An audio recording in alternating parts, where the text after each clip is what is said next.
Malahang landowners demand review of MOA.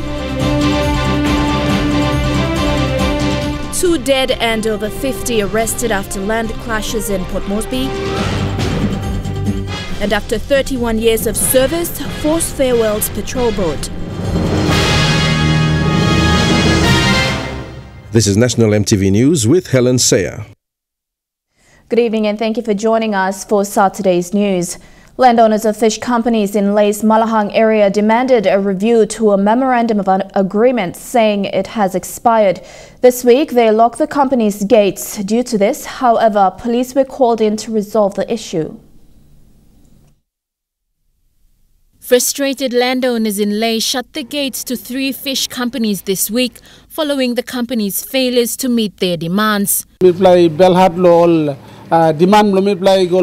NFA na all fishing companies to sort us out. The landowners, the BOOP Association, say they are being paid 1,000 kina annually for 5 portions of land leased out to these 3 companies and 2 others that have not yet started operating. They have been requesting a review of the Memorandum of Agreement, which they say lapsed in 2015.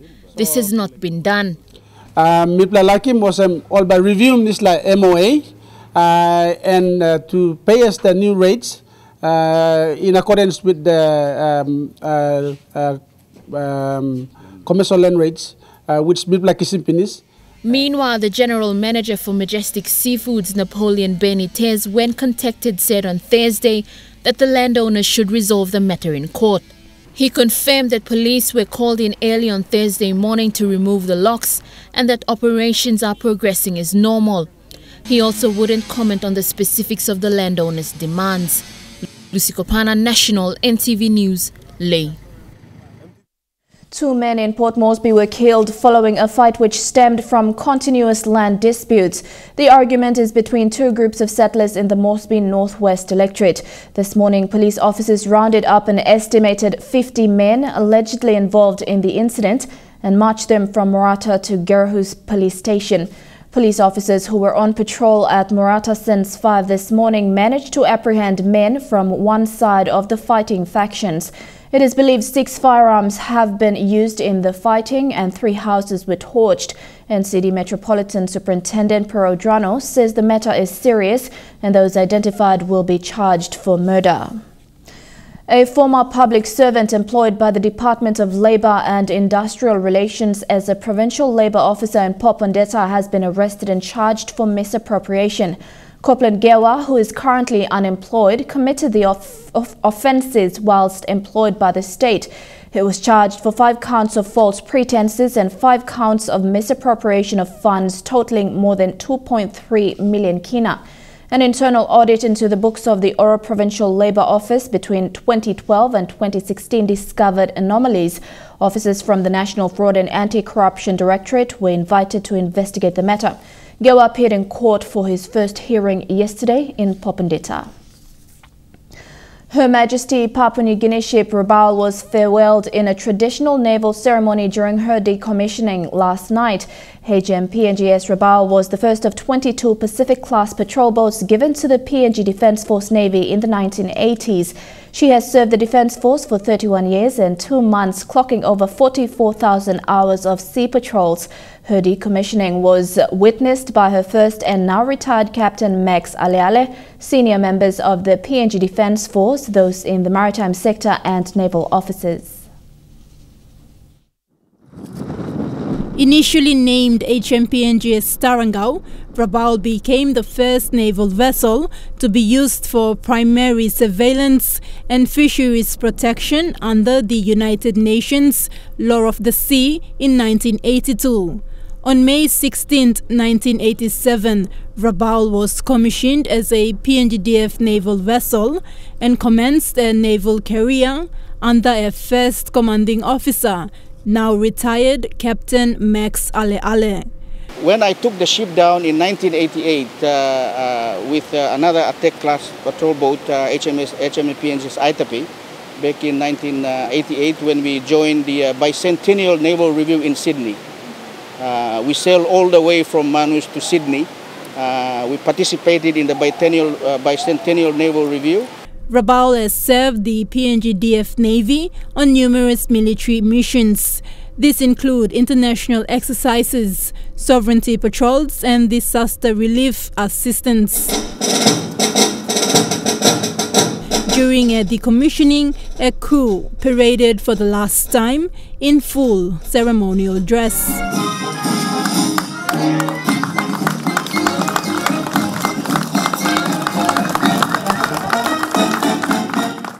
This old warrior and guardian of our seas, who will soon fade away over the horizon into the setting sun, taking with her countless tales and fond memories of all whom have served on board her over the past 3 decades.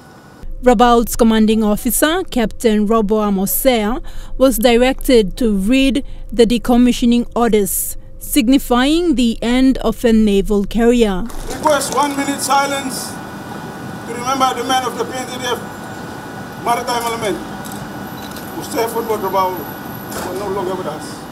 And as the sun began to set, 1 minute of silence was observed for all those who served on her. Out of the initial crew that sailed with Rebel into Port Moresby in the 1980s, 3 are currently serving the PNG-DF, including the current Chief of Staff, Captain Philip Porewara.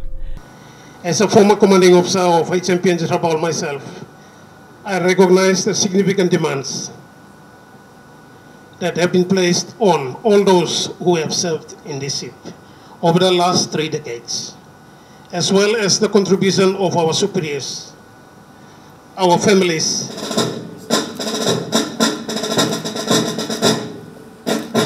Tekla Gunga, National EMTV News. Western Province is the latest province to look into partnering with China to develop the province. A letter of agreement was signed by Western Province Governor Thabo Yoto and Zhejiang Province today in Port Moresby. The agreement is to further look into ways the Chinese province can assist Western Province in infrastructures such like ports and roads. This all comes after Prime Minister Peter O'Neill's recent trip to the province during his trip to China. You're watching National EMTV News. We'll be back with more of the day's other stories after these messages. Stay tuned.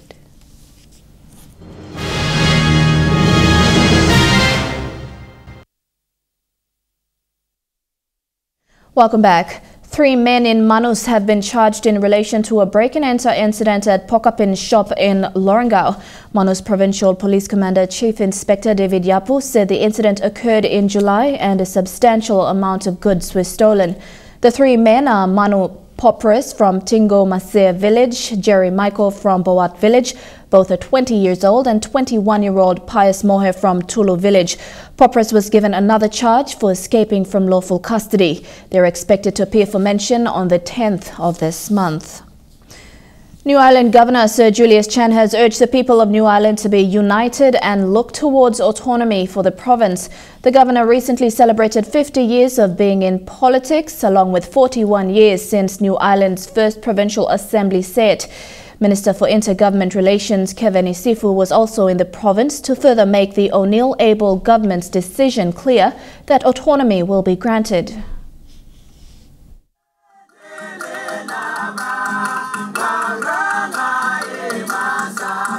Songs of autonomy filled the New Ireland Day celebrations commemorating the date 27th of July 1977, when the Provincial Assembly chartered and the first Provincial Assembly sat 41 years ago.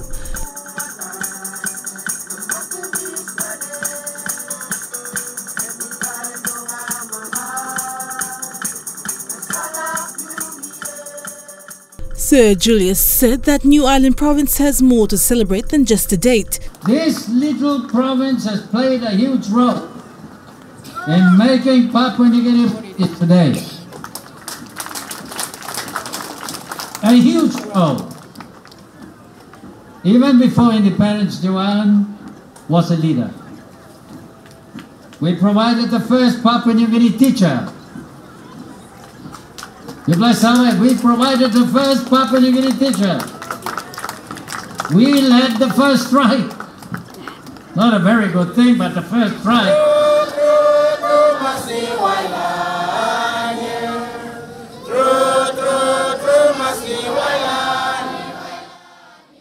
He said while benefits of autonomy has been realized by other countries, it is yet to be realized by PNG. Even our parent, the United Kingdom, mother of Westminster democracy, the place of our Queen Elizabeth II, has realized this in its political partnership with Scotland, Ireland and Wales. We, Papua New Guinea, need to learn this. Sir Julius said New Ireland will take the lead and East New Britain and Enga will follow, and hopefully the rest of the provinces. Britain and Enga sign an official autonomy agreement with the national government. Again, these three provinces are leading the way.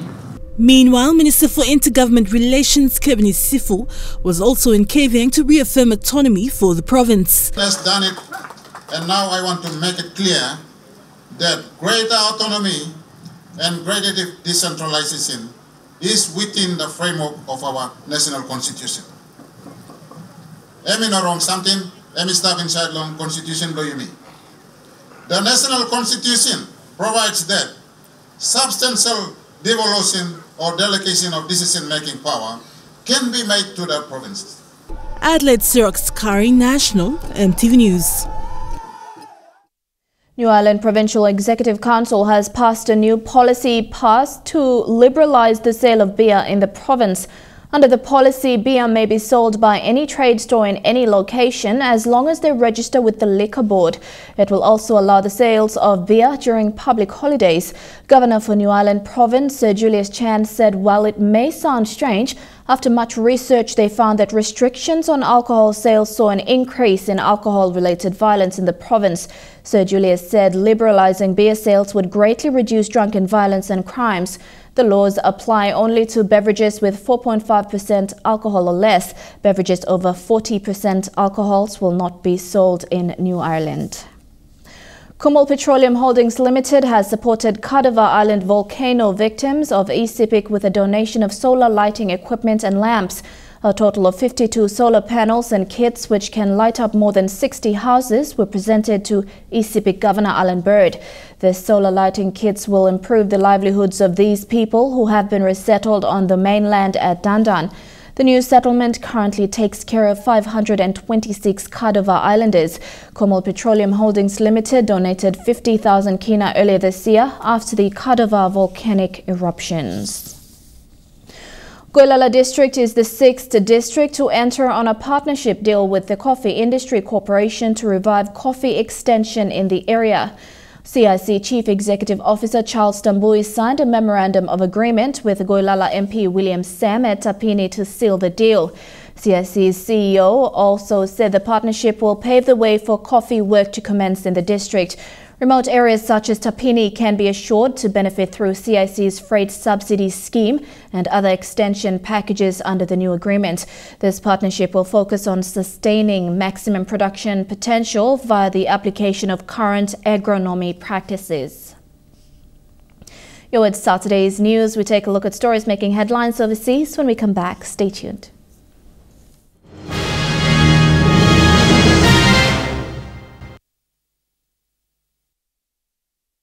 Welcome back to the news. Turning overseas, emergency camps have been set up for those who have lost their homes in heavy monsoon rains in India, as this year's death toll passes 500. Worst hit is the northeastern state of Assam, where more than 100,000 people are being affected by flooding. Water is painting a dramatic new picture in many corners of India. Rice fields, now sprawling lakes, schools submerged, communities cut off. Coping with the annual monsoon floods is a way of life here, but this year it's the threat to life that's causing such alarm. At this relief centre, the strain of flood after flood is taking its toll on Mother of Two Pompey. This happens to us every year. I'm so tired of it. My entire family was crying last night because the water was neck high and no one came to rescue us. As we venture to more remote parts of Assam state, it feels like an aquatic ghost town. But then, signs of life, and we meet those who refuse to abandon their homes. What will I do if I leave this place? I have my house, my fields here. Somewhere else, I have nothing. Some of India's biggest cities have also been inundated. This, Mumbai. And in Patna, a hospital deluged. Fish swim among the patients in their beds. Many are furious they've not been better protected. The Indian authorities deny they've neglected their people and even criticised these flooded protesters. They are simply miscreants, and we were able to disperse them, and no relief camp is without relief. Many scientists say climate change will bring more flooding from increasingly destructive storms, and it's some of the world's poorest and most vulnerable people at the greatest risk. Europe is bracing for potentially its hottest weekend on record, with Spain and Portugal expecting highs of over 47 degrees. If they reach 48 degrees, they'll beat the European record set in Athens 41 years ago. The northern summer is already shaping to be the hottest in decades, and many countries are issuing health warnings. Hardly a spare spot at the beach, and in the ancient cities of Spain, tourists attempt to cool off whatever way possible. We just feel like we're absolutely melting. It's so hot. I think we're just kind of dodging the sun and trying to find some shade, getting ice creams. Spain and Portugal are tourist meccas during the European summer. They're known for being hot, but this year and this weekend, it's exceptional. At 1 p.m. in Madrid, it was already 45 degrees. Old people don't go out. Between 3 and half 6 or 7 in the evening here, you'll see nobody on the streets. Everyone's at home with their fans, and these days air conditioning, if you can afford it. Hot air from North Africa is behind the latest heatwave on the Iberian Peninsula. So far, 2 have died in Spain. And authorities in Portugal have put the country on high alert to prevent a repeat of last year's deadly forest fires. The greatest part of the territory is under high, very high, and maximum risk for the next few days. The great sizzle is being felt across the continent. This retirement home in Belgium setting up an inflatable pool in the dining room as they battle 35-degree heat. I don't like it. It's too hot there. And in Germany, they've sold so much beer, there's a bottle shortage. But there's also a serious side. The prolonged heat wave has killed 30% of German rapeseed crops and dried up waterways, leaving dead fish lying on the lake floor. And the UK is feeling the effects of this heat wave too. In fact, it was the second hottest July on record, and you can see it in the ground here. It's parched and broken in places. Today in parts of the UK, it's set to reach 33 degrees, prompting health warnings and leaving just one place to be to survive the heat. Much of the Northern Hemisphere is experiencing a scorcher. In Tokyo, it was more than 40 degrees today. The death toll from heat stroke there is now at 96, 4 times that of last year. 29 have also died in South Korea as temperatures also broke records. With forecasters warning, there's more of this extreme heat in the years to come. A killer known as the red tide is lurking off the coast of Florida and is destroying sea life in its path. They're dying by the tens of thousands. Fish, eels, turtles, sometimes as far as the eye can see in parts of southwest Florida. Okay, there's one manatee right there. Just this week, one of several lifeless manatees was pulled from the water. The suspected culprit, a toxic algae bloom known as red tide. So have you ever seen it this bad? No. I've seen some bad ones. This is the worst I've ever seen. Ozzie Fisher has been a fishing guide here for more than 20 years and is already seeing cancellations. It's hard to breathe around it. It stinks. It really stinks. Imagine if you paid $5,000 to come here on vacation and you tell your wife and your 3-year-old to go on the beach and breathe this in. You can't do that. And I mean, it's bad. The toxins can be harmful to humans too, causing respiratory illnesses for some beachgoers. The algae and bacteria are usually found in pockets, but this year they've mushroomed over 150 miles. Warmer waters and runoff from lakes and streams can feed the problem. The red tide, which typically goes away in spring, has persisted for 9 months.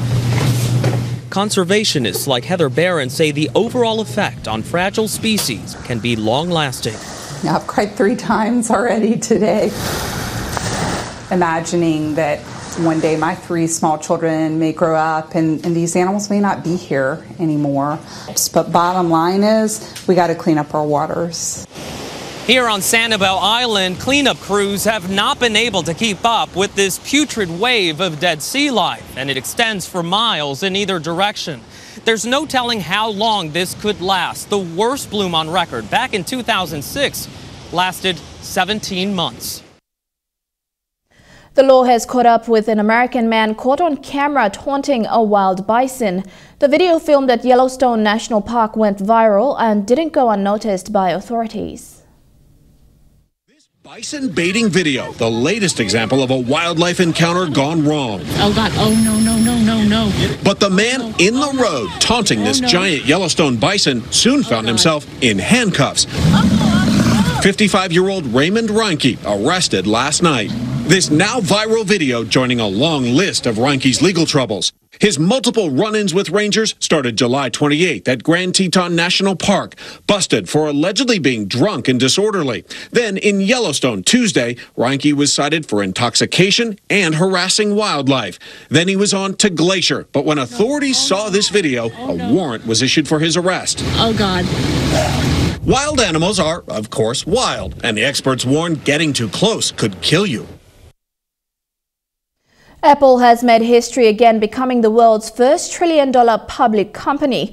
It's worth $1,485 billion.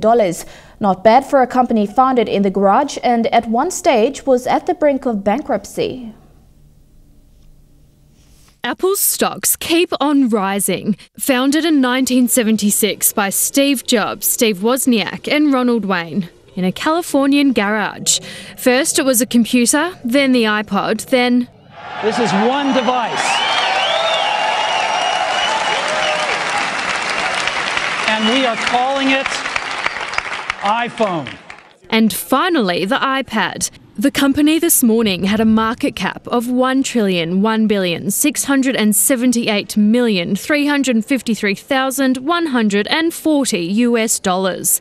Experts say its success is largely due to the iPhone. It shows that people don't mind paying $1,000 for a cell phone. Clearly, that does a lot of other things other than just make telephone calls. Shareholders are celebrating, especially New Yorker Donna Fenn, who bought shares in the 1980s. They've since risen in value by 50,000%.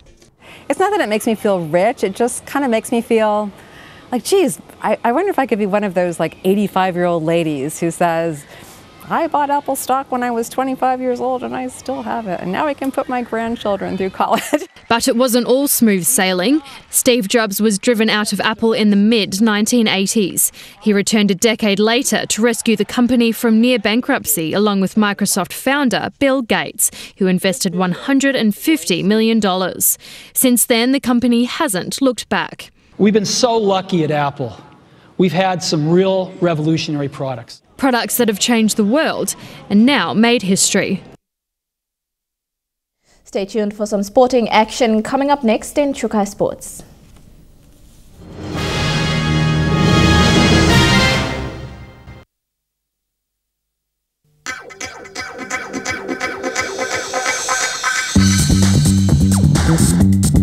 Chukai Sports.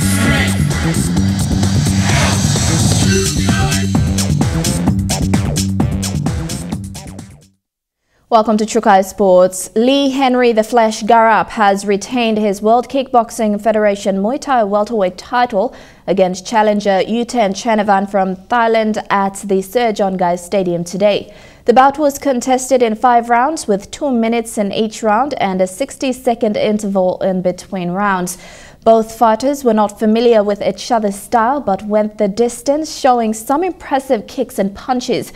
Garrett won the fight through a split decision by the judges that saw him retain his Muay Thai welterweight title for the second time. More on this fight will be featured on Sports Scene on Monday. Trukai Sports will be back with more after these messages. Stay tuned.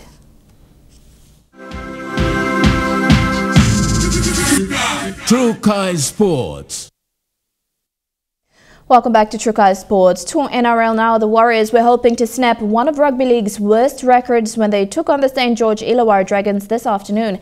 It's 22 years since the Auckland outfit's lone victory at WIN Stadium in Wollongong. Warriors hoped hooker Isaac Luke's return would get them going. Hard-charging skipper Roger Tuivasa-Sheck certainly did. Says away and running.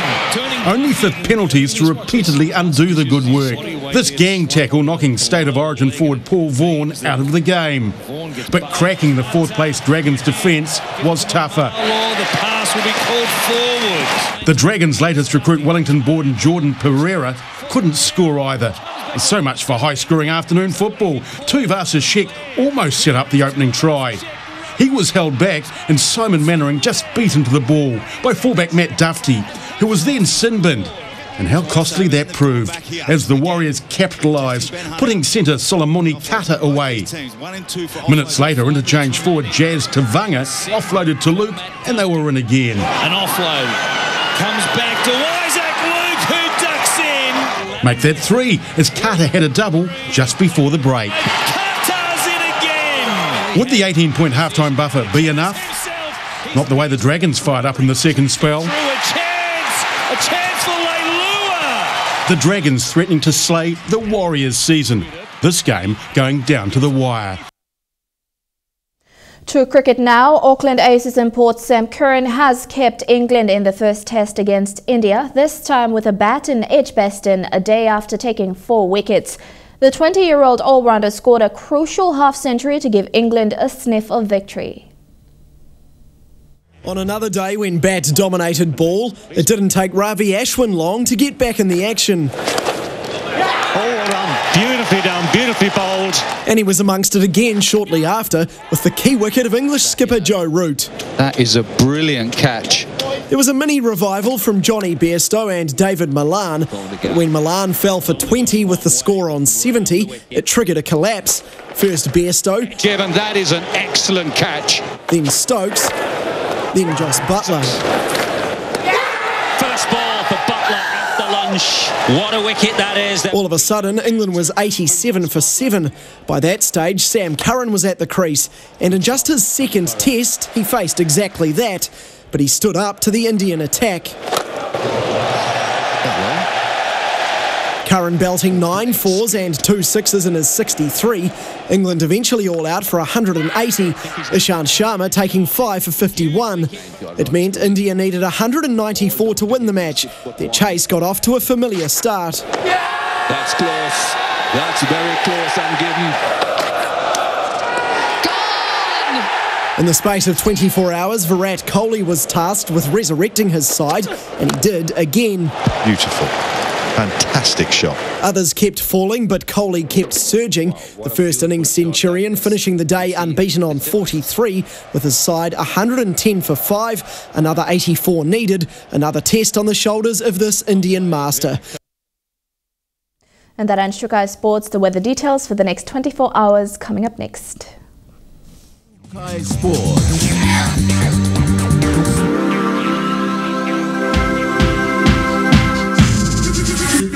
Trukai Sports. The weather details were proudly brought to you by Dulux, celebrating 50 years in PNG and the only paint made in PNG.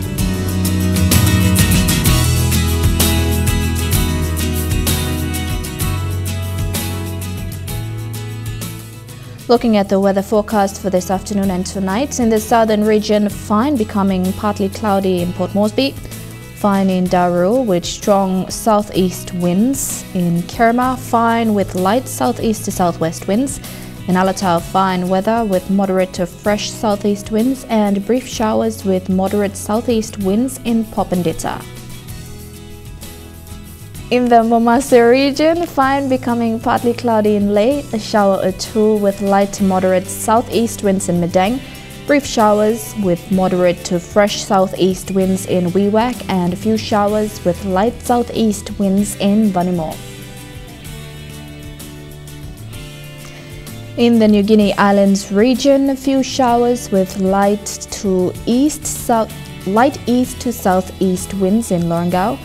In Kavieng, fine weather with moderate southeast winds and brief showers with light to moderate southeast winds in Kokopo and Rabaul. A shower or two with light to moderate southeast winds in Kimbe, and a shower or two with moderate to fresh southeast winds in Buka. And in the Highlands region, fine weather, then morning fog in Mount Hagen. Brief showers, then morning fog in Goroka, Kundiawa, Mendi and Wabeg with light variable winds. Forecast for small ships for the next 24 hours. Strong wind warning current for all coastal waters of southern PNG Indonesian border through Torres Strait and Daru to Kiwai Island and Kerma to Yule Island to Hood Point to Samarai Island with eastern and western Milne Bay Islands to Finschhafen through Vitiaz and Dampier Straits to Siasi and Long Island to Madang and Bogia to Wewak and Aitape with West New Britain to Bougainville, including the Coral, Solomon and Bismarck Seas.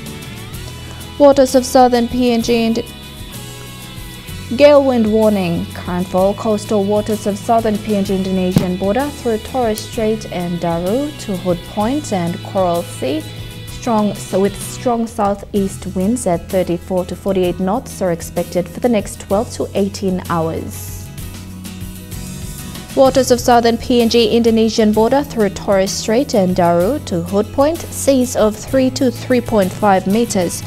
Waters of Daru to Kiwai Island to Kerma to Yule Island and to Hood Point to Samarai Island, seas of 1.5 to 2.5 meters. Waters of eastern and western Milne Bay Island, seas of 2 to 2.5 meters. Waters of Samarai Island to Cape Vogel to Finschhafen, seas of 2 to 2.5 meters as well.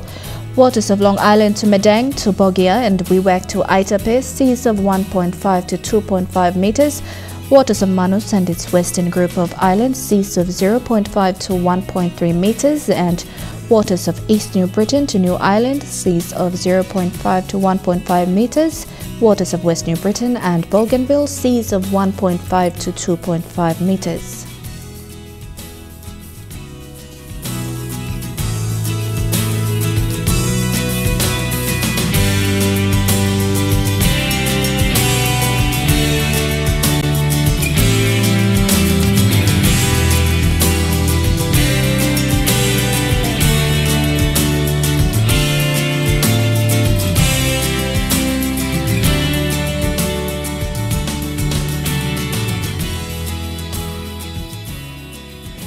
Ocean forecast for PNG areas in the Coral Sea. Seas very rough with southeast winds at 34 to 48 knots. In the Solomon Sea, seas moderate to rough with southeast winds at 20 to 34 knots. In the Bismarck Sea, seas moderate to rough with southeast winds at 20 to 34 knots. And in the Pacific Ocean, seas moderate with southeast winds at 15 to 20 knots.